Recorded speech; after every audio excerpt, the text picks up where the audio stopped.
muchas gracias, ya estamos más activos en el Gesizer, se llama esto. Bueno, como sabéis, hace 3 años que iniciamos este espacio, se llama Talento... Me acabo de dar cuenta que... Talento Senior y bueno, empezó pues porque veíamos que entre el público venían gente jubilada con mucho talento, ¿no? Que tenían mucho conocimiento que transferir a la sociedad en general y bueno, pues empezamos con Domènech, con Eduardo Domènech, que bueno, como sabéis es un exdirectivo de Avidesa. Continuamos con el propietario del Cerler del Roure, el tío Paco, que con 92 años el año pasado aguantó aquí 2 horas hablando también. Y bueno, y hoy genial porque tenemos una empresa de Alcira, Blauber, y nos hacía mucha ilusión que ellos estuvieran aquí. Volvemos a la terreta y eso está muy bien porque de eso se trataba. Y agradecerles la predisposición que han tenido. Sabéis que el año pasado fueron premiados en la anterior edición de la Semana de la Economía por la Asociación Empresarial. Y bueno, aquí están 2 generaciones y esperamos que nos deleiten con todo lo que tienen que contar, que sobre todo Vicent, creo que es mucho. Y nada, no les robo más tiempo. Gracias por estar aquí. Gracias. Gracias.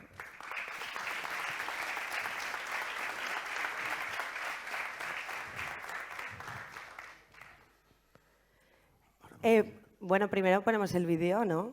Habíamos dicho.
Buenos días a todos. Bueno, ya habéis visto un poco todo lo que hacemos y ahora vamos a empezar nuestra presentación. Os vamos a contar, lo primero, quiénes somos y por cómo hemos llegado hasta donde hemos llegado. Y empezamos. Sí. Vale.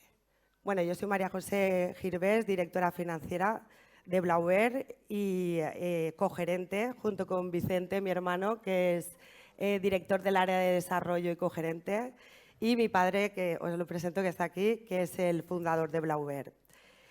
Os voy a contar de qué vamos a hablar hoy. Lo primero es una introducción y objetivos de la presentación que queremos que os llevéis a casa, la misión y la visión de nuestra empresa, Blauber dentro del sector de la construcción, y luego ya pasaremos al bloque de Blauber en el pasado, presente, futuro, en el que su fundador os contará la historia. Y como último bloque, un poco Blauber y el relevo generacional, ya que estamos en la segunda generación. Y conclusiones y aprendizajes de nuestra experiencia como empresarios. Bueno, antes de empezar, lo primero es comentaros que esta es una presentación de empresarios hablando de su empresa, que no esperéis conceptos teóricos y que el 100% de la presentación es de elaboración propia. Entonces, nos hemos marcado 5 objetivos que esperamos que cumplir, y es que conozcáis un poco mejor nuestra empresa, que conozcáis la historia de un emprendedor, de Vicente, que conozcáis la historia de una empresa familiar y su relevo generacional, y trasladaros nuestra experiencia sobre lo difícil y lo bonito que es ser empresario. Y bueno, y aunque sea un poco, pues despertar el gusanillo de aquellos valientes que estén pensando en emprender. Bueno, Blauber, nuestra empresa, ¿cuál es nuestra misión? Lo habéis visto lo que hacemos en el vídeo, pero bueno, al final es prestar servicios de construcción de proyectos complejos con la mejor relación calidad-precio y un trato próximo, y al final pues un poco alinear los intereses de todas las partes. Nuestra visión, ¿cuál es nuestra visión? Nuestra visión es estar como empresa referente dentro de la Comunidad Valenciana de proyectos de gama media-alta, tanto en edificación industrial, vivienda y hoteles.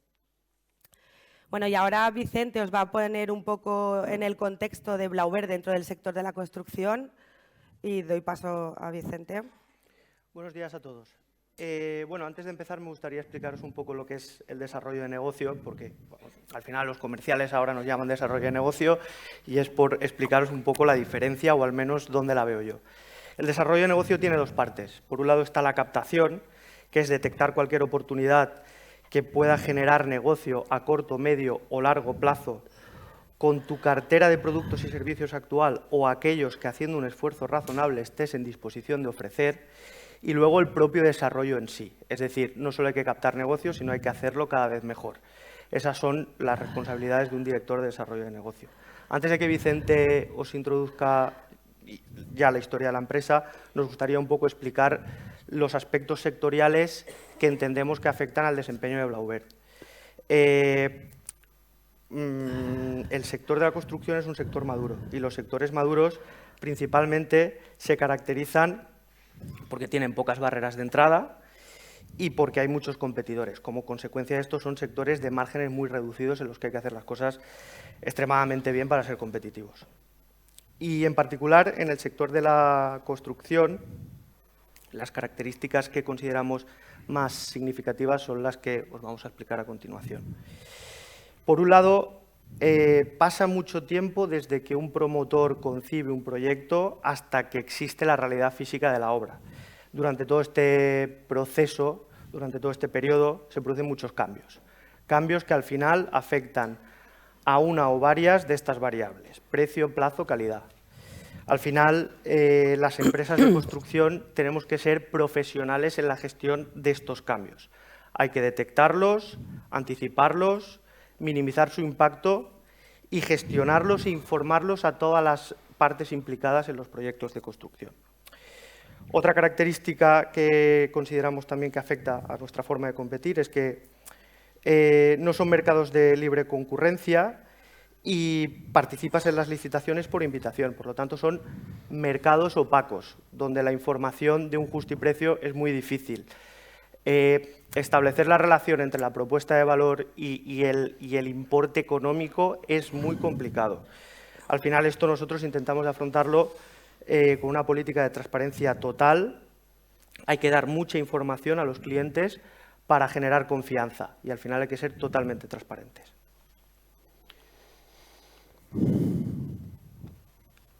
Otra de las particularidades es que intervienen muchos agentes y todos con intereses distintos. Están las administraciones públicas, las oficinas técnicas, los promotores, los constructores, los subcontratistas, los vecinos, la sociedad en general. Hay muchos implicados en un proyecto de construcción.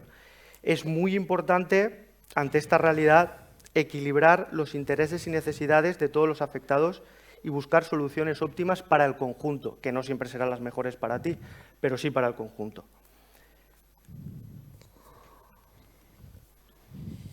Otra característica que entendemos fundamental es que cada proyecto es único, no solo la naturaleza de los trabajos, sino el emplazamiento y el momento en el que se realiza. Esto supone que se tienen que establecer relaciones a largo plazo con todos los colaboradores implicados, tanto internos como externos, y procedimientos estandarizados de desarrollo de proyectos, para intentar esa singularidad poder llevarla lo mejor posible. Después, también se trata de un sector que tiene poca tecnología y mucha mano de obra, y en este sentido las empresas constructoras estamos muy focalizadas en hacer, o al menos Blauber, mucha pedagogía en cuanto a la cultura de la calidad en el personal de producción y la formalización de puntos de inspección y control en obra. Y por último, no existe recurrencia en la demanda, es decir, una persona que se hace un proyecto de construcción normalmente lo necesita una vez en su vida. Y esto nos obliga a buscar la satisfacción del cliente por encima de la rentabilidad a corto plazo para que la imagen de marca trascienda al mercado. Y ya, una vez hemos hablado del sector, doy paso a Vicente para que os hable de Blauber desde el punto de vista del fundador. Hola, bon dia a tots. Primero agradecer la invitación de los organizadores y también a los asistentes por venir y escucharnos para comprender cuál ha sido nuestra trayectoria profesional. Bien, voy a hablar primero de quiénes somos, cuál es nuestro modelo de negocio y de nuestras cifras. Y en segundo lugar ya entraremos directamente a contaros la trayectoria, los altibajos y la vida profesional. Bien, ¿quiénes somos? Somos una empresa constructora que fabricamos proyectos singulares por encargo de clientes privados. Nosotros no trabajamos para las administraciones, siempre hemos focalizado nuestro negocio en el cliente privado. Tened en cuenta que cada proyecto nace, se ejecuta y se entrega. Es decir, nosotros trabajamos proyecto a proyecto.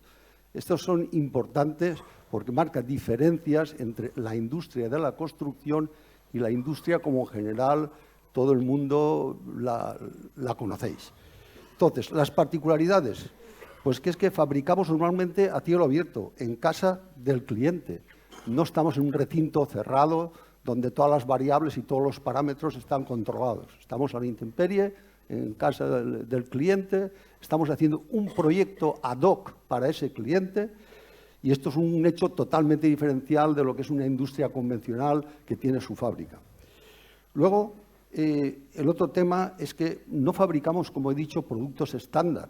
Nosotros fabricamos productos específicos con un proyecto que ha solicitado un cliente. Por lo tanto, no podemos almacenar.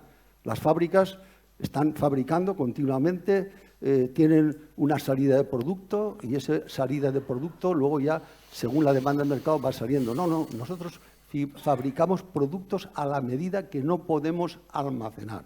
Esto es importante porque, claro, estamos siempre pendientes de lo que entra. No tenemos una producción estable, sino que son una producción bastante errática. Bien, ¿esto qué nos obliga? Pues a tener una estructura muy flexible, cuando entra trabajo hay que sacarlo, cuando baja el trabajo tenemos que organizarnos, al final tenemos que ser una empresa, como yo llamo, acordeón. Cuando hay más trabajo se crece, cuando no, pues se decrece. Y luego, evidentemente, la clave está siempre en que es una organización compleja, tanto a nivel de contratación, de organización, como de producción. Como de la parte de contratación, ya ha comentado Vicente, que requiere un departamento comercial potente y un departamento comercial y de ofertas potente, porque primero hay que captar y entrar en una licitación, después hay que pasar la oferta, después hay que negociar ese contrato y posteriormente, pues si eres adjudicatario, ya pasarlo a fabricación. Luego, la parte de contratación, aparte de compleja, es errática. Normalmente nosotros, para que os hagáis una idea, contratamos entre el 10 y el 20% de las ofertas que trabajamos. Eso significa que nunca no tenemos la bola del futuro y podemos organizar la producción, digamos, siguiendo algo esperado, ¿no? Es errático, como he dicho antes, requiere ser una estructura flexible. A medida que contratamos va pasando. Luego ya pasa, una vez contratado, a la fase de organización. Nosotros organizamos obra a obra. Cada obra tiene su plan de ejecución y su plan de medios, de recursos humanos, de recursos materiales y también, y no menos importante, o quizás lo más importante, de recursos financieros. La producción, por tanto, requiere de personal muy cualificado y versátil. Es decir, si entran viviendas, pues hay que volcar a las viviendas. Si entran hoteles, nos tenemos que volcar a hoteles. Es decir, es un siempre cambiar y adaptarse a lo que en cada momento tengamos que hacer o fabricar. Bien, ¿cuáles son nuestros nichos de negocio? Bueno, aquí también se ha comentado, habéis visto. Nosotros tradicionalmente comenzamos con edificación industrial, de ahí pasamos a edificación residencial y últimamente, desde que estuvimos en Argelia y posteriormente en España, en esta última etapa, estamos en la puesta en marcha, en el arranque de la división hotelera. Es decir, naves, viviendas y hoteles. ¿Cuáles son nuestras cifras? Pues nuestras cifras de lo que es la empresa constructora Blaubert, porque nosotros tenemos otras empresas en el grupo. Capital social y reservas, estamos en 6,3 millones de euros. Facturación anual, estamos entre 40 y 60 millones. Este año pasado, el 2022, hemos facturado exactamente 53 millones. ¿Y cuál es la estructura de personal? Pues somos 100 personas, unas 50 que están en servicios técnicos y profesionales, y otros 50 de operarios especialistas en fabricación o en producción. Y además tenemos subcontratas normalmente de unas 200 personas externas que trabajan habitualmente para nosotros. Estas son nuestras cifras actuales de la empresa constructora Blaubert. Tenemos, como he dicho, otras empresas. ¿Cuáles son los principios, los principales principios de gestión? Pues orientación al resultado, ser rentables en toda la cadena de valor. No podemos tener puntos oscuros, cualquier cosa tiene que ser rentable, todos los puntos tienen que ser rentables, toda la cadena de valor tiene que ser rentable. Crecer controlando, siempre con arreglo a nuestras capacidades de cada momento. Es decir, crecemos según lo que tenemos. No se puede crecer más si no controlas y si no tienes claro de qué dispones, qué recursos humanos tienes, qué recursos materiales tienes y qué recursos financieros tienes. Servir más que servirse, dar primero, es muy importante. Y luego tener una máxima transparencia en todo el proceso para evitar imprevistos, sobresaltos. El ser transparente en una organización es clave. Una organización que no es transparente no nos sirve a nosotros. Bueno, y luego, por último, actualizar y diversificar la oferta, es decir, adaptarse a los gustos del cliente en cada momento y, sobre todo, prever y anticipar las tendencias futuras. Bueno, nuestros valores son valores universales que deben inspirar nuestro trabajo. Bueno, pues aquí hemos puesto lo que realmente pensamos que deberían de inspirarnos.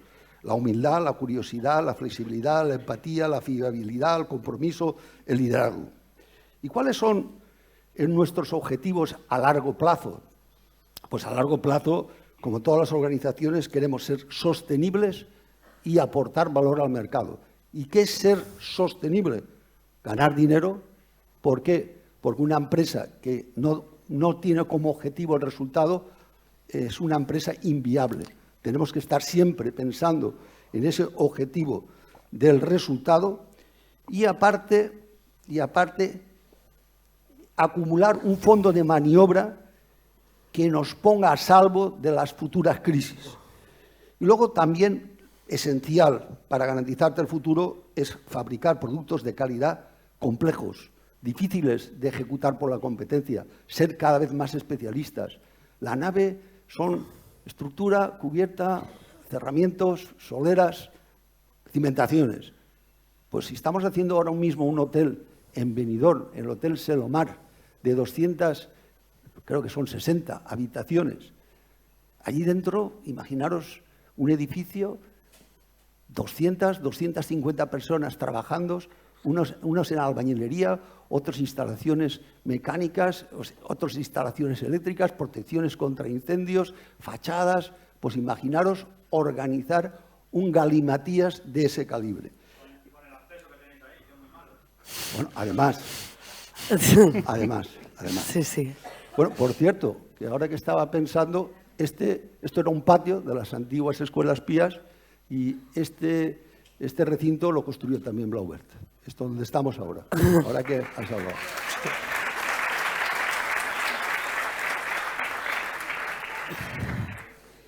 Bien, ahora ya entraremos en el meollo de la cuestión. Y el meollo de la cuestión es ver cómo ha evolucionado. Hemos hecho aquí un cuadro gráfico de cómo ha sido la evolución histórica en relación a la facturación y al número de empleados de Blaubert. Como veréis, hubo una primera fase de crecimiento muy dilatada, 31 años, fase de crecimiento. En principio empecé como oficina técnica, luego empecé como constructora, luego pequeñas promociones, luego grandes promociones y bueno, así seguimos creciendo pues hasta prácticamente el 2007, donde vino la gran crisis del pinchazo de la burbuja inmobiliaria. Y bueno, pues ahí refleja todo este crecimiento de 31 años. Y luego, cuando vino el colapso, pues claro, hubo que reestructurarnos, volver a la casilla de salida y empezar prácticamente de cero. Entonces, hay una fase de 3 años de reestructuración. Y luego hay otra fase ya de internacionalización, recuperación, de 7 años, que estuvimos desde el 2010 hasta el 2017, primero en Libia, luego en Argelia. Y bueno, pues finalmente pues el retorno a casa en el 2017. En el 2017 retornamos y ya despegamos otra vez una fase de normalización y crecimiento.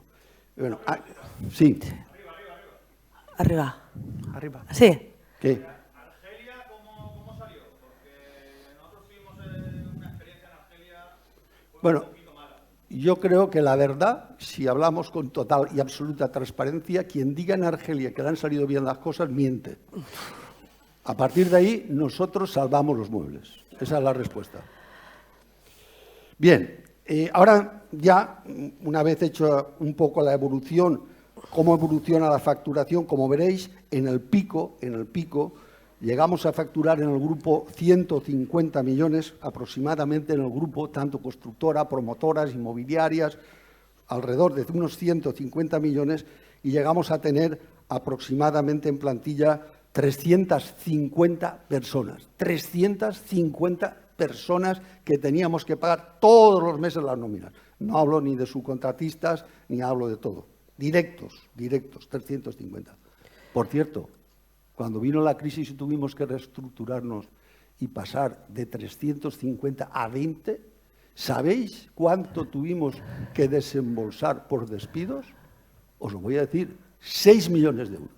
Es decir, caes en crisis, estás en crisis, y resulta que te tienes que encoger, no tienes un duro, y encima tienes que pagar en despidos 6 millones de euros.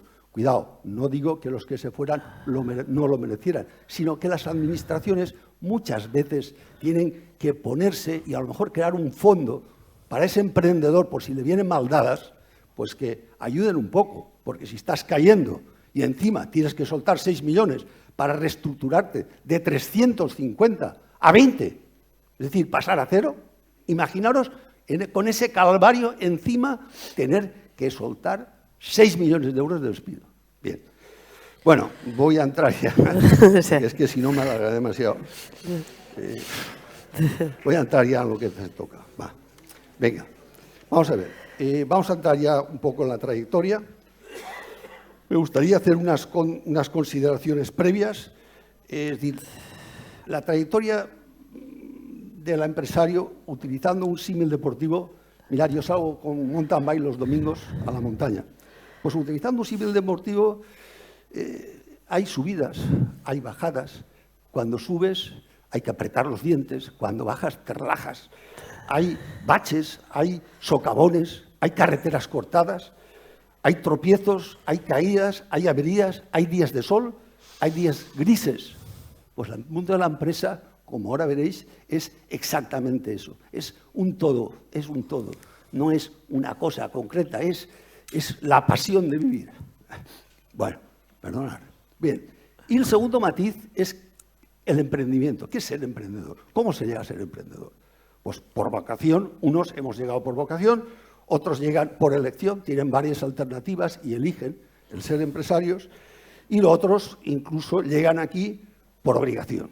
Bueno, bien, dicho esto, pues ya vamos a ponernos ya en marcha y a contaros un poco lo que es mi vida realmente, mi trayectoria profesional.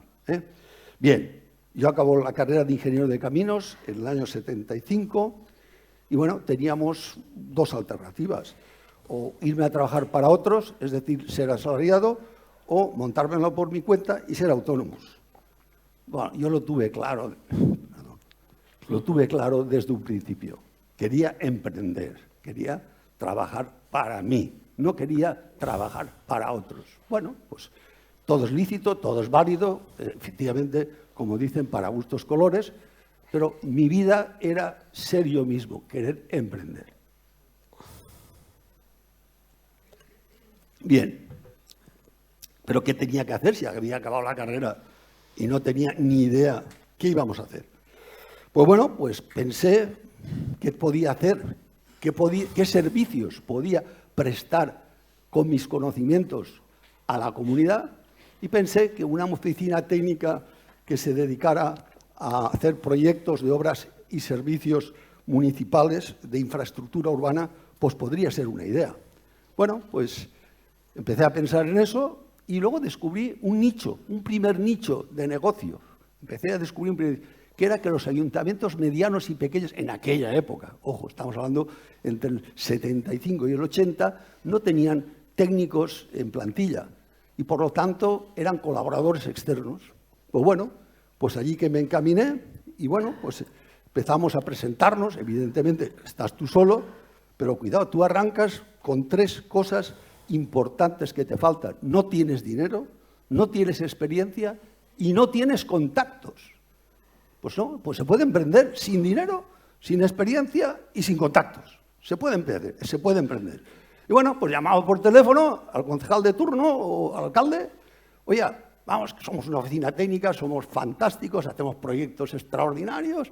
Oye, usted me puede recibir. Llegábamos allí, mira, tal. Y en aquella época los ayuntamientos se financiaban de Diputación y había que hacer unos anteproyectos y unos estudios previos que el ayuntamiento presentaba en Diputación para que Diputación los analizara y si lo creía oportuno les concedía la financiación para ejecutar ese proyecto. Pues bueno, pues entonces, ¿qué es lo que pensamos nosotros? Que lo que había que hacer es primero sembrar y ir a éxito. Si el ayuntamiento le daban la subvención, nosotros hacíamos los proyectos y por lo tanto todo el trabajo que habíamos hecho previo se rentabilizaba. Pero si el ayuntamiento no conseguía, porque Diputación al hacer el reparto no le tocaba financiar nuestro proyecto, pues perdíamos tal. Pero ya empezamos a darnos cuenta que primero hay que dar y luego ya recibirás. Eso es una primera lección. Entonces empezamos a hacer proyectos y tal, y bueno, eso fue, ya arrancamos rápido, porque habíamos un alcalde, oiga, mira, nosotros le hacemos gratis las memorias, le hacemos los anteproyectos gratis. Si luego, oiga, usted consigue el proyecto, pues oiga, ya nos pagará los honorarios de esta gestión previa, vamos a éxito. Y bueno, a los 3 años ya estábamos implantados en un montón de ayuntamientos, y yo me había rodeado de un equipo de gente que sabía mucho más que yo, porque había acabado la carrera y no tenía ni idea. Pero sí que sabía lo que quería, que era emprender. Y bueno, pues empezamos primero con ayuntamientos, luego pasamos a la Diputación y luego pasamos a la Consellería. Y en 3 años la oficina técnica estaba totalmente consolidada. Bien, ya estábamos ahí, la oficina técnica funcionando. Y luego nos dimos cuenta que había otro nicho de negocio, un segundo nicho de negocio. ¡Ostras! La edificación industrial empezaba a establecerse la Ford, todos los polígonos del área metropolitana de Valencia, y sin embargo no habían empresas especializadas, ni en proyectos, porque los arquitectos estaban muy centrados con las viviendas, no habían oficinas técnicas especializadas en proyectos, y luego no habían constructoras tampoco especializadas. Bueno, pues decimos, ostras, pues ahí hay otro segundo nicho de negocio, otra oportunidad. Venga, vamos a por ello. Y empezamos a hacer proyectos de naves industriales en paralelo a los proyectos de las administraciones públicas. Y bueno, cuando empezamos a hacer proyectos industriales, nos dimos cuenta que en aquel momento el empresariado español pues estaba muy verde, que no tenía conocimientos. Y bueno, pues aquello que ya sabéis, que en el reino de los ciegos el tuerto es el rey. Pues bueno, pues tampoco que supiéramos demasiado nosotros, pero bueno, aparentábamos que sabíamos y había que ir allí con todo y vamos, tú eras la primadona, faltaría más, ¿no?, para que la gente te encargara proyectos. Y bueno, pues entramos en el sector industrial muy fuerte y luego descubrimos un tercer nicho de negocio, y es que las industrias en aquella época todas se financiaban, Banco de Crédito Agrícola, Banco de Crédito Industrial, Banco Hipotecario, el IRIDA, el IRESCO, y los empresarios no sabían tramitar los préstamos, porque en aquella época no es como ahora, no habían ordenadores. Entrabas en una empresa de un naranjero que habían 500 personas trabajando y no había ni un solo ordenador, ni una calculadora. Las calculadoras, tic, tic, tic, tic, rom, tic, tic, tic, tic, rom. Y bueno, pues así funcionaban las cosas. Y entonces decimos, ostras, esta gente no está preparada, no sabe tramitar los préstamos, porque claro, la banca oficial solicitaba para elevar el nivel unos estudios de viabilidad potentes. Entonces dijimos, ostras, pues ahí hay un nicho de negocio, ¿por qué no montamos una consultoría industrial? Bueno, dicho y hecho, montamos el tercer nicho de negocio, la consultoría industrial. Y en la consultoría industrial nos hicimos especialistas para hacer los estudios de viabilidad en los procesos, que no sabíamos, pero bueno, nos íbamos a nuestros amigos de Roda, nos explicaban la maquinaria cómo funcionaba, nosotros hacíamos el copia y pega y explicábamos también cómo funcionaba y al final ya hasta me lo creía yo que sabía. Bien, tramitábamos los préstamos, no habían balances, no habían cuentas de resultados. Y me acuerdo que para hacer los balances y las cuentas de resultados me sentaba con el tío de la boina y le decía, oye, pero usted, aquí que tiene esta macroempresa, ¿cómo funciona usted con esta macroempresa si no tiene la cuenta? Chiquet, así tengo un cabàs de palma, jo quan es comença la campanya, així ves el que hi ha dins, acaba la campanya i si el cabàs de palma pesa més és que ha guanyat diners. Y si ves que no, es que ha perdut. Esa era la contabilidad. Y además, ¿os parece? Esto me lo dijo una empresa, que no puedo citar nombres, pero una empresa que tenía en plena campaña, porque entonces tampoco habían estas máquinas que hay ahora y tal, casi 500 personas. Bueno, pues nos especializamos. Hice un curso de contabilidad y cálculo mercantil en la escuela de negocios de la época, Centro de Estudios Valor. Ahora hay másters, no sé qué, un Centro de Estudios Valor. Pues bueno, pues ahí aprendí contabilidad, aprendí cálculo mercantil y me iba a este señor, le preguntaba cuáles eran sus activos, cuáles sus pasivos, cuál era tal. Aprendí. Y bueno, pues me inventaba el balance, me inventaba la cuenta de resultados, hacíamos la habilidad, hacíamos, como dijéramos, tercer nicho de negocio, hacíamos consultoría industrial. Bueno, que nos dimos cuenta también, dentro de la consultoría industrial, un apartado importante era, digamos, gestionar las obras. No habían empresas especializadas y nosotros teníamos que un poco hacer el papel que ahora modernamente se llama project. Hacíamos el project y estábamos seleccionando a los proveedores y subcontratistas y luego coordinándolo todo para que al final resultaran las obras en tiempo y en forma y sobre todo en precio, que no se nos disparara el precio. Y entonces hacíamos también el project dentro de la consultoría. Pero claro, decías, ostras, aquí no hay empresas especializadas. Ostras, yo ya conozco el proceso de fabricación porque yo he aprendido. Oye, ¿por qué no me hago yo constructor de naves? Hostia, pues vamos a hacernos constructor de naves. Y entonces incorporamos el cuarto nicho de negocio que fue constructor de naves. Y bueno, pues la verdad es que las naves empezaron a funcionar muy bien y el problema fue de que la oficina técnica nos iba como un cohete, la constructora nos iba sensacional y al cabo de 8 años, estábamos sobrecargados, estábamos estresados y se imponía elegir.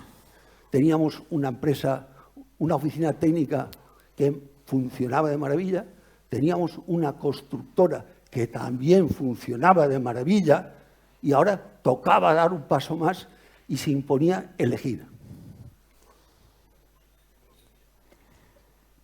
Y bueno, y elegimos ser, yo pasé de ser ingeniero a ser constructor. Ya está, se había acabado Vicente Girbés ingeniero y había pasado la fase de Vicente Girbés constructor. Cerramos la oficina técnica y he olvidado una cosa importante. Es que estuve de técnico municipal informando licencias y demás en 3 ayuntamientos, concretamente el Ayuntamiento de Canals, el Ayuntamiento de Antella y el Ayuntamiento de Barcheta. Entonces, además de oficina técnica, también tenía que llevar la parte de las tareas municipales del día a día de esos ayuntamientos. Claro, todo esto más la gestión de la constructora, que nos iba de maravilla, que la oficina técnica nos iba de maravilla. Pues nada, hubo que elegir y elegí dejar de ser ingeniero y ser constructor. Bueno, a partir de ahí todo ha girado en torno de la constructora.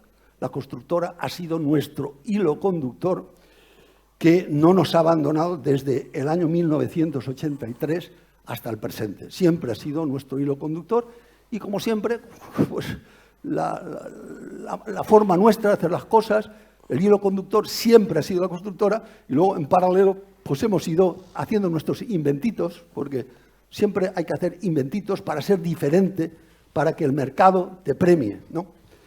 Y bien, pues ahí empieza nuestra historia de constructora.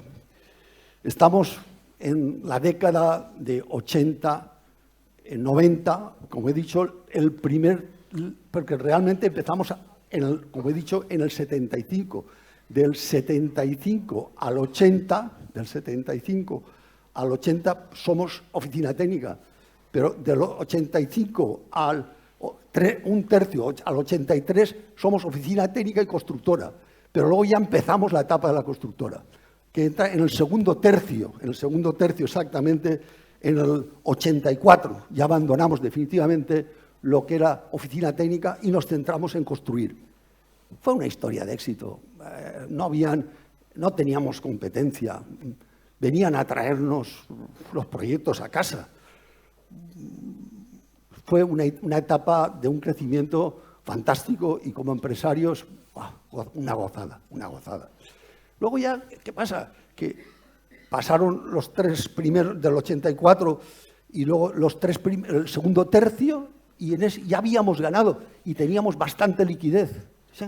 Pues sí, estamos haciendo construcción para otros, que estamos haciéndoles ya porque habíamos empezado a hacer viviendas y estamos haciendo nosotros las viviendas a estos y estos a lo mejor no tienen tanta formación como tenemos nosotros, porque empezamos haciendo naves, luego empezamos haciendo, siempre para terceros. Empezamos construyendo viviendas y dices, bueno, pues chico, pues me voy a arriesgar tú, que si estos lo hacen y están menos formados que nosotros, ¿por qué no lo podemos hacer nosotros?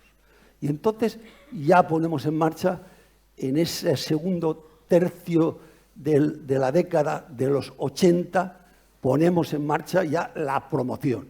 Empezamos siempre también, ¿por qué la promoción? Porque teníamos excedentes empresariales y veíamos que la promoción eran dos negocios. Por un lado, el negocio de promoción, pero también retroalimentaba nuestra constructora, que hacíamos nuestras propias promociones. Por lo tanto, era un negocio para la constructora en principio, pero que hacíamos promoción por un lado y ya teníamos dos negocios, dos entradas de dinero, lo que era la promoción y lo que era la construcción. Empezamos, como es lógico, pues poco a poco haciendo pequeñas promociones. Hicimos promociones en Chiva, hicimos promociones aquí en Alcira, hicimos promociones en Valencia y bueno, compatibilizando. Pero bueno, tuvimos un problema que luego analizaré, un problema que es que compramos un suelo urbanizable para 250 viviendas, el que está situado justo donde está la pasarela de la carretera del Faro, lo que se llama Bahía Park actualmente. Compramos un suelo urbanizable de 50.000 metros, envalentonándonos, porque nos iba todo bien, pues oye, pues vamos a envalentonar. Y ya pasamos a hacer pequeñas cosas, a decir, ostras, vamos a urbanizar esto, que son 250 viviendas, oye, y ahí tendremos un pulmón para retroalimentar a la constructora. Total, que dimos, como siempre, un pasito más de lo que debíamos, dimos un pasito más y compramos el solar este de Bahía Park de Cullera. Tuvimos un problema gordo, porque inmediatamente que compramos el suelo urbanizable, empezó el nuevo Plan General de Ordenación Urbana de Cullera a exposición a público, paralizaron licencias, nos paralizaron lo nuestro. Total, que tuvimos ahí un tropiezo importante y estábamos desinvertidos. A todo esto tengo un accidente y me tiro de baja y hospitalizado 6 meses. 6 meses. Con lo cual, si éramos una empresa mediana, que todo pasaba por mí, que yo captaba los proyectos, hacía las ofertas, los contrataba, los dirigía un poco y tal, bueno, pues pasa ese colapso, o sea, primero el parón de lo de Cullera, arregló seguido pues 6 meses yo de baja, y bueno, cuando nos recuperamos y regreso, me encuentro que estábamos muy desinvertidos y que además de estar muy desinvertidos, pues el estar 6 meses aparcado del mercado, pues no teníamos cartera de obra. Bueno, pues ¿qué hacemos? Pues, ¿qué hacemos? Pues nada, pues vamos a coger el toro por los cuernos. ¿Qué hacen falta? 10 millones de pesetas. Pues hacemos nuestro estudio de viabilidad. ¿Qué hacen falta? 10 millones de pesetas. Hostia, 10 millones de pesetas.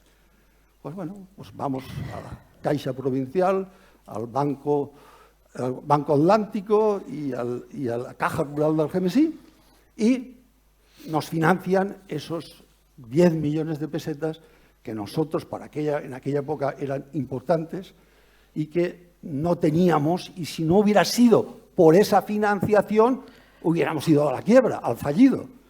Bueno, pues siempre, a todo mal tiempo, buena cara, jiji, jaja, juju, y a los bancos, buenas, aquí estoy yo, soy Superman, necesito esto y aquello. Bien, pues bien, nos lo dieron. Hicimos los préstamos a 5 años, pero inmediatamente rebotamos. Fue un rebote potente. Y a los 2-3 años ya habíamos retornado y cancelado esos 3 préstamos. Y estábamos eufóricos y pletóricos. Entonces viene de nuevo otra crisis. ¿Cuál fue la crisis? Pues fue la crisis de la postolímpica, la crisis postolímpica. Vosotros sabéis que el día después de las Olimpiadas de Barcelona colapsó el mercado. Pero claro, nosotros esta crisis nos pilla muy capitalizados, muy recuperados y lo que es más, con una cartera de obra potente en el 92. Con lo cual, para nosotros esta crisis que ni nos enteramos. Porque claro, es muy importante cuando hay una crisis, ¿cómo te pilla esa crisis? ¿Cómo te llega esa crisis? No es lo mismo que te llegue una situación que tú estás potente y fuerte que te llegue una situación de debilidad. Por el 92 nosotros estamos potentes, fuertes. Entonces, ¿qué es lo que ocurre? Pues que, a diferencia de esta crisis actual, fue una crisis de demanda. Es decir, había más oferta que demanda. Los industriales tenían las campas llenas, no sabían qué hacer, no hubo un cuello de botella de la oferta, fue la demanda la que colapsó. Entonces, ¿qué pasa? Que nosotros teníamos obra. Y entonces, claro, nosotros negociábamos con los proveedores y los proveedores, bueno, nos hacían cola y nos hacían la ola.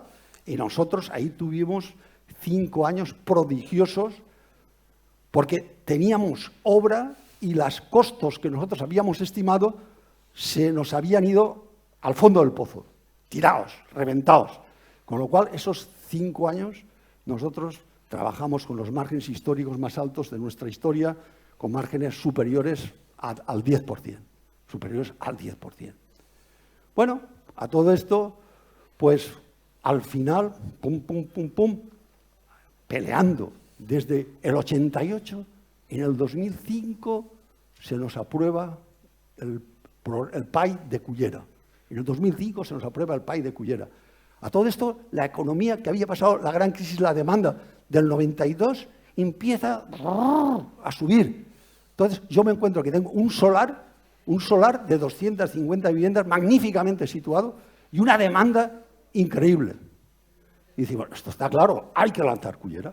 Y entonces empezamos a lanzar Cullera. Pero ¿qué pasa?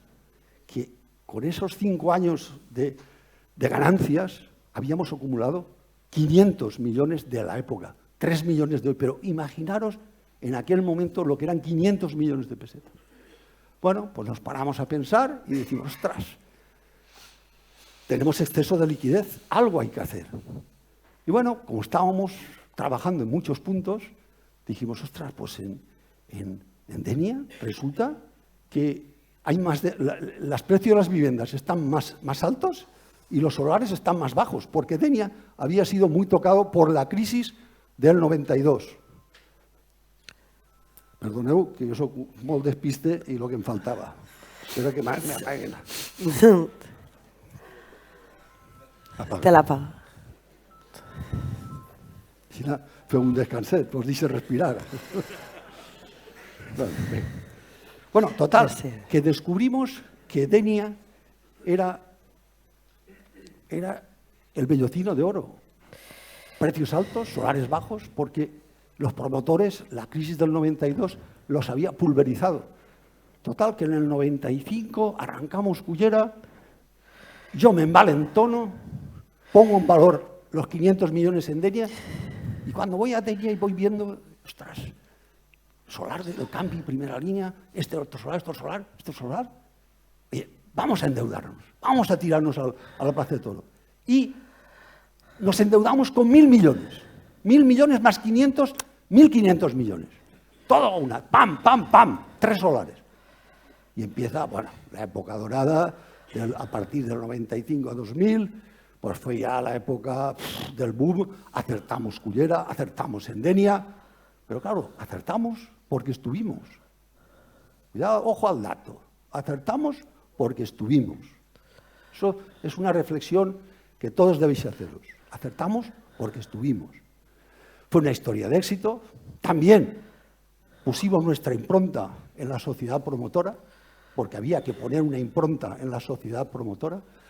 Y nuestra impronta fue que nos dimos rápidamente cuenta que las oficinas de arquitectura al uso no nos daban el servicio que nosotros necesitábamos, porque nosotros necesitábamos unos proyectos muy bien definidos para que la constructora, por cierto, la promotora, que lo he dejado pasar, la constituimos con un NIF diferente de la constructora. Entonces, lo que estaba diciendo es que nosotros necesitábamos que los proyectos estuvieran muy definidos para que la constructora aplicase, igual que para un tercero, a la promotora de casa y que la promotora, que es la que organizaba todo este negocio, tuviera un precio cierto y de mercado competitivo. Entonces, para gestionar estos proyectos y para hacer de proyecto contra tu propia constructora, fue que creamos una oficina técnica potente interna. Eran 30 técnicos en nómina en esa oficina técnica que exclusivamente hacía proyectos y gestionaba las obras de Blauber. 30 técnicos, ingenieros, arquitectos, aparejadores, delineantes, etcétera. 30 técnicos para hacer esa misión. Y luego el otro tema es que empezábamos a vender, es como el que vende taronches en Alemania, y resulta que el vendedor es una pifia. Y dices, ostras, pues oye, pues tendré que aprender también a vender, porque si aquí resulta que estamos en manos de los que venden y los que venden veo yo que no defienden suficientemente mi producto, pues tendré que hacerme yo mi propia organización comercial. Y ahí nos lanzamos, hicimos nuestra propia organización comercial y dentro de la parte de ventas, el departamento de ventas también tenía en nómina 30 magníficos profesionales. Hicimos delegaciones propias de venta en todo el litoral mediterráneo, Torreblanca, Valencia, Denia, en Benidorm, en lo que era Polop de la Marina, en Almerimar, en Berja. Bueno, teníamos delegaciones por toda la costa, luego subimos a Madrid, delegaciones propias. Luego ya hicimos acuerdos en Bilbao, hicimos acuerdos en Zaragoza, montamos nuestros propios delegaciones en Londres, en Manchester, enviamos delegados a Alemania, nuestros, en nómina, a Alemania y a Bruselas.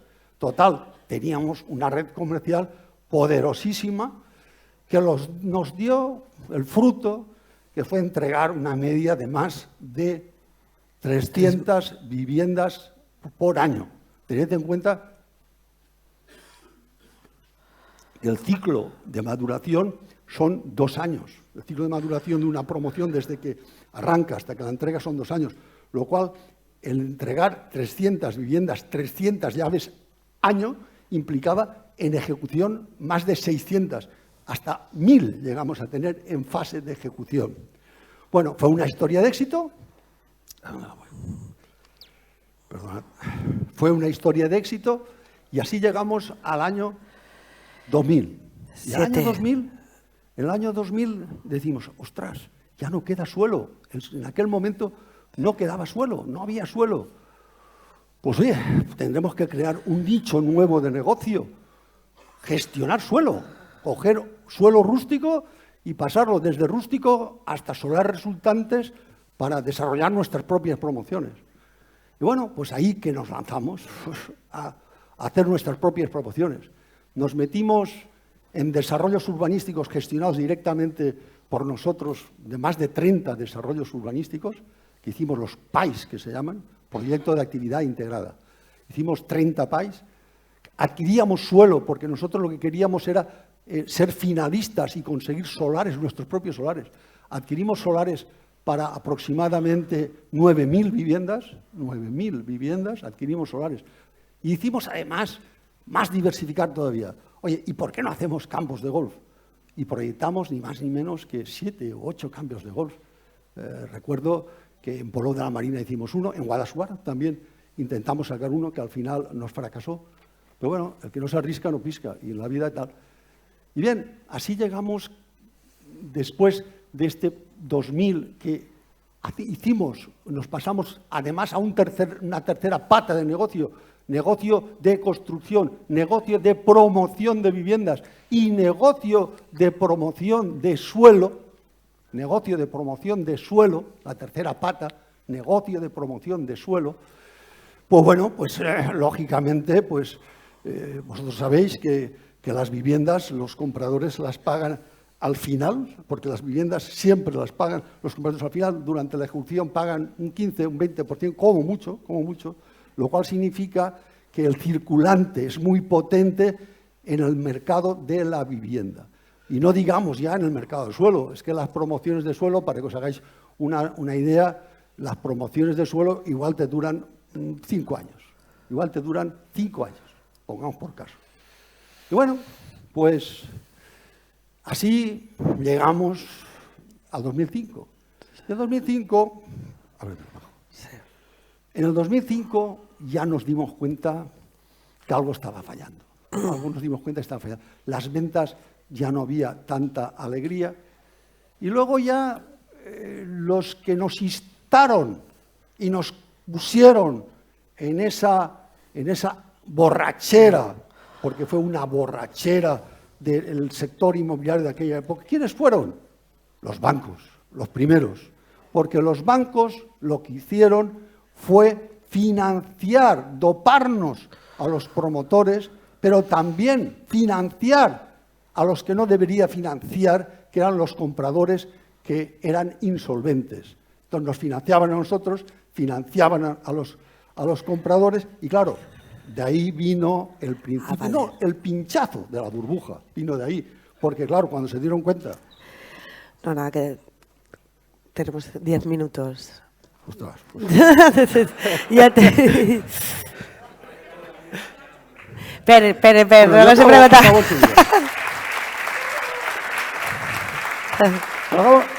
pregunta. Acabaré en 10 minutos. Acabo en 10 minutos. No, y pero me que tiene que dejaré preguntar. media charla para la próxima. Para ver qué Que viene. ahora yo Para ver también. qué viene, para ver qué viene.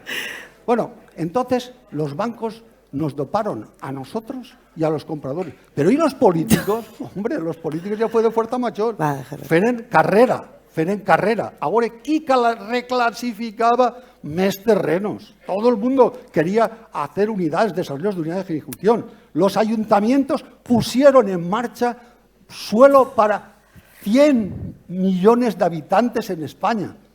Pusieron los ayuntamientos suelos para 100 millones de habitantes en España. Aquí tenemos la reliquia de Tulell.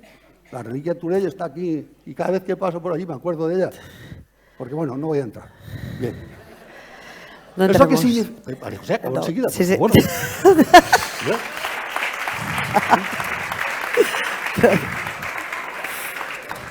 Perdón. Bueno, total, que a lo que iba. Los políticos que inundaron de suelos el territorio español.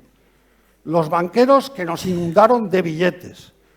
A la gente ya no quería trabajar, quería especular. El negocio de la gente de a pie era comprar pisos y hacer el pase. O sea, todos los ciudadanos españoles eran especuladores. Ya no trabajar para qué. Si comprabas una vivienda durante ejecución, dabas la entrada y luego al final tal.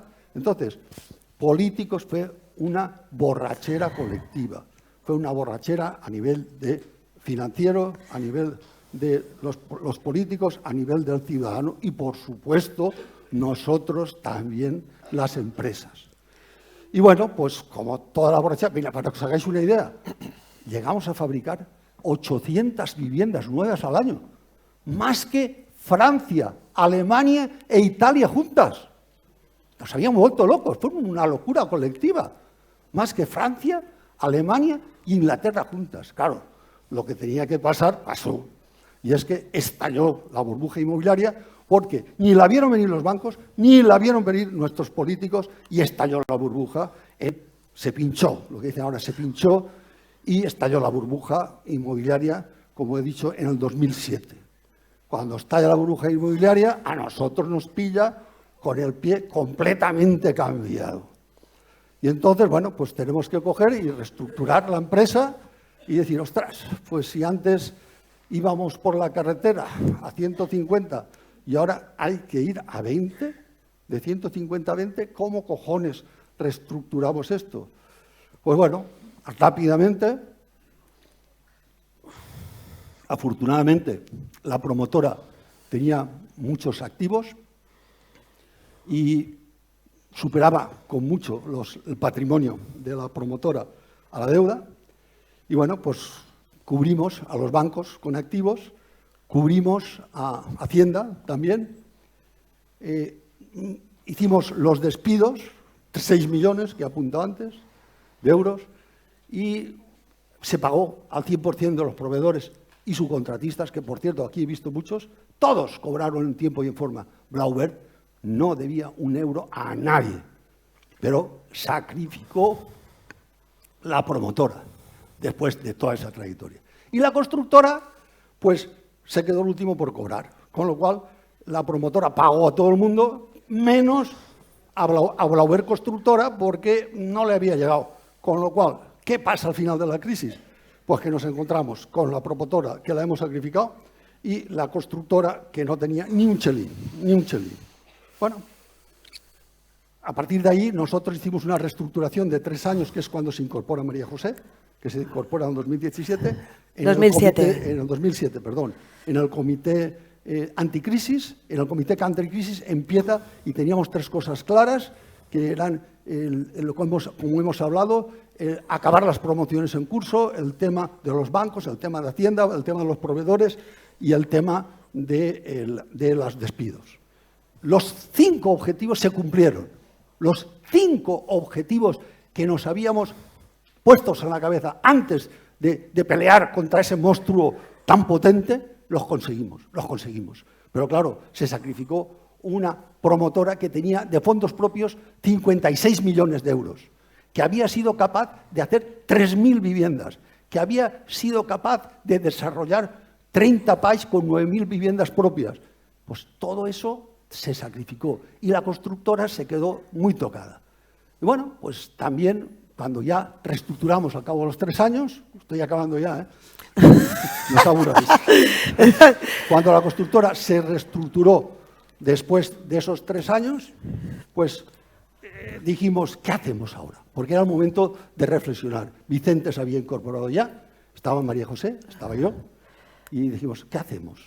Ahora estamos por debajo, estamos en negativo. ¿Qué hacemos? ¿Qué hacemos ahora? ¿Cambiamos de actividad? ¿Nos dedicamos a vender pipas? ¿O con los restos del naufragio? Que siempre quedan, cuidado. Con los restos del naufragio, oye, nos vamos a casa y a vivir, que son 2 días. Pues como siempre, pues el que es de una manera tiene que seguir siendo. Y de común acuerdo, los 3 señores que estamos aquí con mi señora que está ahí abajo, Pepa, pues decidimos pues que teníamos que seguir luchando. Pero teníamos que seguir luchando en negativo, en negativo. Entonces tomamos la decisión de internacionalizarnos.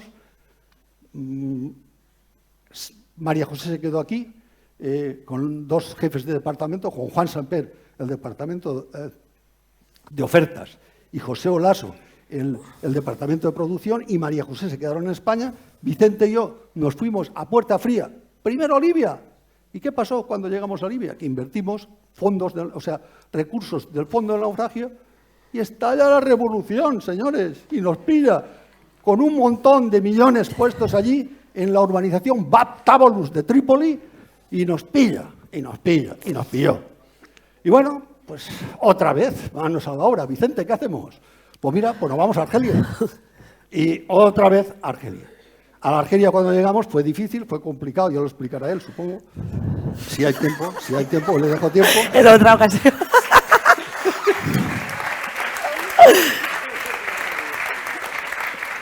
Y entonces, en Argelia al principio me ha gustado la intervención de aquel señor de allá que me ha apuntado que es un país muy complicado, pero bueno, a vegades diuen que la ignorància és atrevida i si la necessitat encara te fa falta trau més coses de dins. O sea, la necessitat fa una virtud.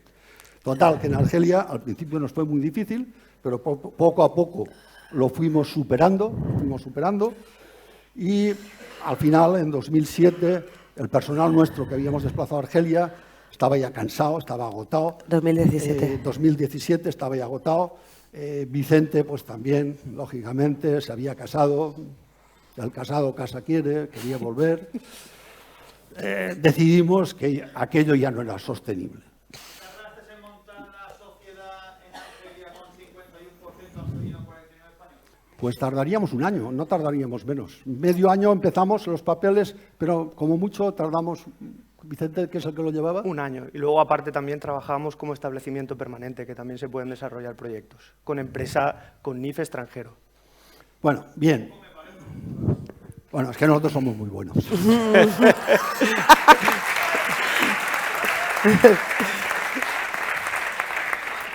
Bien. Total, que en Argelia, en 2017, nosotros Argelia nos sirvió bastante. Aquí se había quedado María José con los 2 compañeros que he citado. Empezamos a trabajar aquí con sobre todo con los clientes históricos en edificación industrial, porque el mercado del ladrillo estaba arrasado, empezó a recuperarse en 2015 y nosotros en el 2017 ya veíamos que aquí la tendencia era de subida y en el 2017 nos volvemos nosotros y Vicente se queda de retén para acabar todo aquello y liquidarlo, como siempre nos gusta a nosotros hacer las cosas, salir por la puerta grande de Argelia.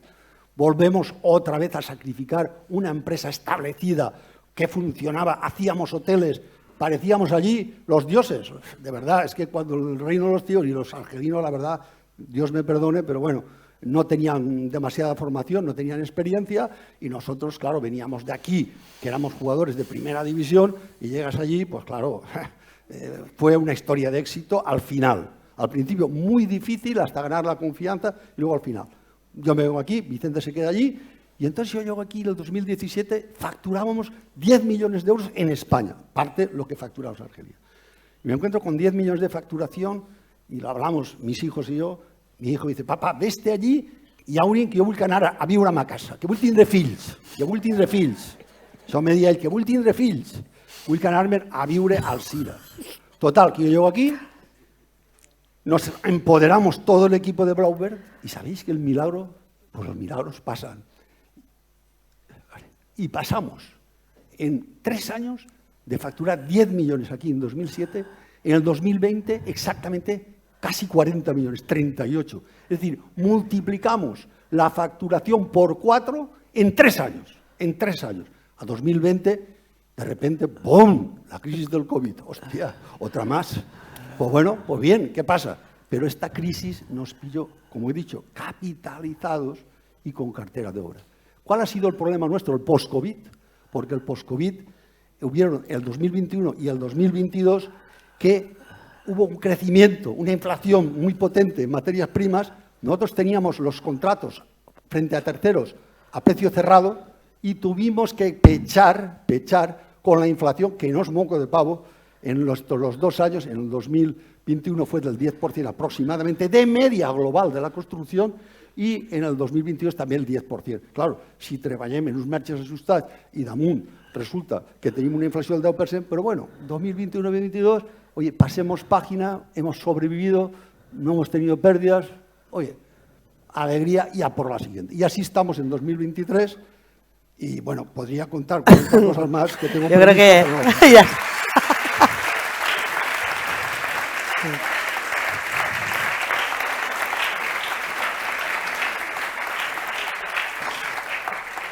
¿Da tiempo a preguntar o algo preguntar algo? Sí. Bueno. Vale. Nos ha faltado un poquito a nosotros. Sí. Vale, sí, sí. Ah, Pepa, vol que potser...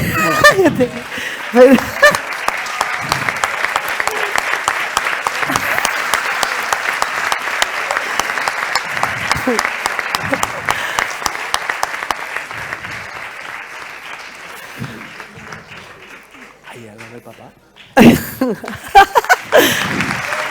Deja la sitio. Guay.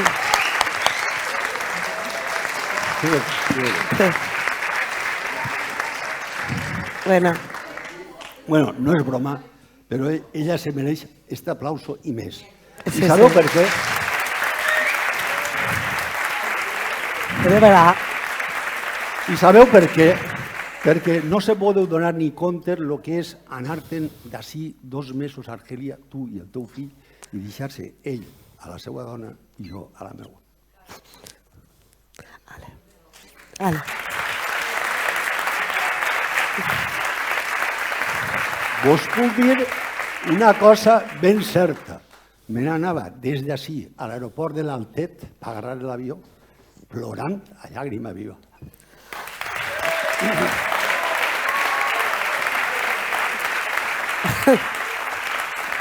Bueno. Algú vol preguntar algo? Tenim temps o...?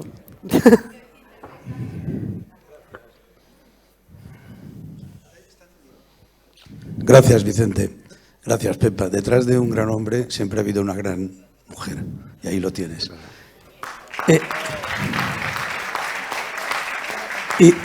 Y para los que en un momento dado quieran emprender, para mí lo que has transmitido es ilusión y sobre todo esa gran pasión con que lo has vivido cada inicio de proyecto y que hoy, a pesar de nuestra edad, aún lo mantienes. Muchas gracias, Vicente.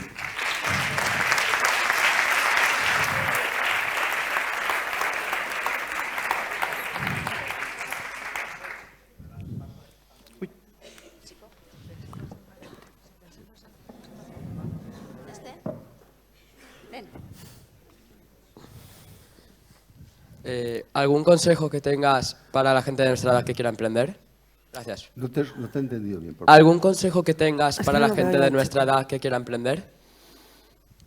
Como he dicho, el entrar en el mundo del emprendimiento se entra de formas distintas. Hay veces que se siente la llamada. Aquellos que sentáis la llamada, como he dicho, yo empecé sin tener ni puta idea. Y yo iba al ayuntamiento y me presentaba allí como, vamos, el máster del universo. Pues bueno, pues el emprendedor, la ilusión, las ganas, las tiene que llevar en la sangre. La capacidad de organizar, la capacidad de rodearse de los que saben más que tú. De los que saben más que tú. Entonces, si sois de vocación, tal, que és un camino duro. Avui tots els joves, tots voleu ser funcionaris. Tots funcionaris. Bueno, bien. Yo al final, el gobierno es el único que crea empleo, 400.000 puestos de trabajo. Bueno, bien, ¿vale? Es lo que hay.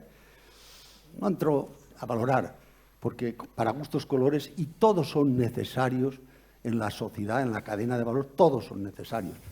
Pero bueno, los que emprendemos, pues tenemos eso, aquello que en teoría se dice que yo he hecho lo que he querido. Yo me lo creo. Yo digo, yo he hecho lo que he querido. No sé si es lo que he querido o si las circunstancias me han condicionado. Pero he sido libre. Y libre para escoger, de cerrar una actividad, de comenzar otra actividad, de emprender, tal. Es una pasión. Ahora, evidentemente, si uno no tiene ese espíritu de liderazgo, ese espíritu de crear, de convertir los sueños en realidad, de escalar montañas, que no tenga esa pasión por la vida, no puede ser empresario. Eso ya os lo digo.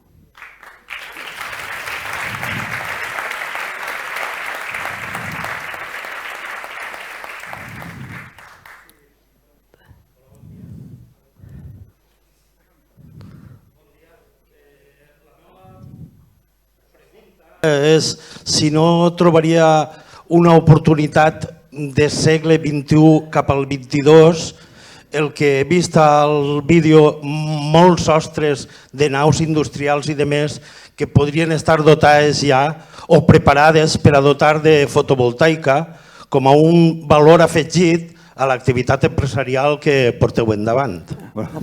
Me ric, però cregueu-se que també és un tema que ens han plantejat. Me ric, però ens ho han plantejat també d'una activitat complementària, perquè lògicament anem en aquest moment una crisi d'energia, una crisi de contaminació, fan falta energia verda, això ho saben tots, i és un negoci de futur, i per tant nosaltres sí que ens ho han plantejat, inclús es començarem pensant en fer horts solars per al nostre compte, i ara estem pensant en el tema de les teulades, perquè se veu una cosa més senzilla i més simple de tramitar. Però, vamos, nosaltres en principi, en aquest cas, ens plantegem no ja entrar en el meollo de la fabricació i tal, sinó sí més que res en la part superficial i subcontratar a empreses especialitzades i més estar en la gestió que l'altre, estem plantejant-nos.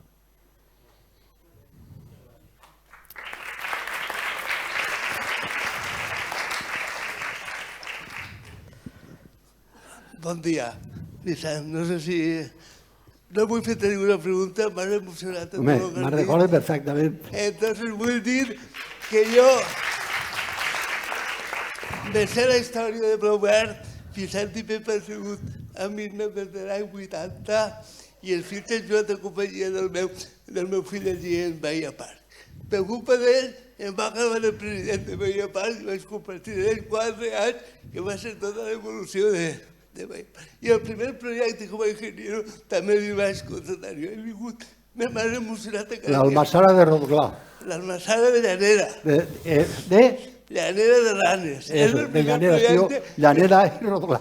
No és com dir, de Llanera. Sabeu que la veritat no tenia ni puta idea del Massares i era la primera que feia. Però me vas presentar a ell com el màster de les Massares. Bueno, pues ha vingut m'ha emocionat. Bueno, la història de Robert, la història de lo que diu ell. Jo en cert part també me pareix que ell i al final les crisis són les que fan eixir les oportunitats dels homes que ahir, l'altre dia, avui ja no tocava, no sé qui va sentir a Carmen Calvo en l'evolució, que va ser espectacular. Va dir, el món funciona per als que fan el que toco, però el món progressa per als que fan el que no toco. O sigui, el que no s'atreveix a fer ningú i ho fan, per això progressa el món. Una edició és Vicent. Moltes gràcies.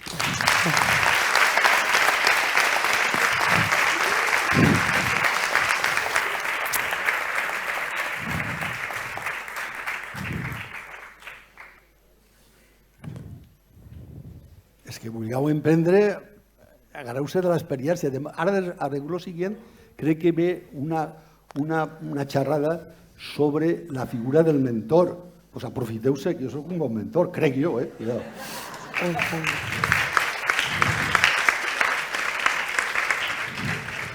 Hola, buenos días. Simplemente quería preguntar, soy de Alcira y ¿el Tuley para cuándo? Basando en su experiencia, ¿estará acabado?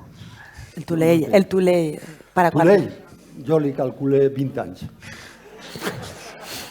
Però cuidado, és que al final, quan se vaya a començar Tuley, ja se sabia que la població d'Alcira més o menys estava estabilitzada.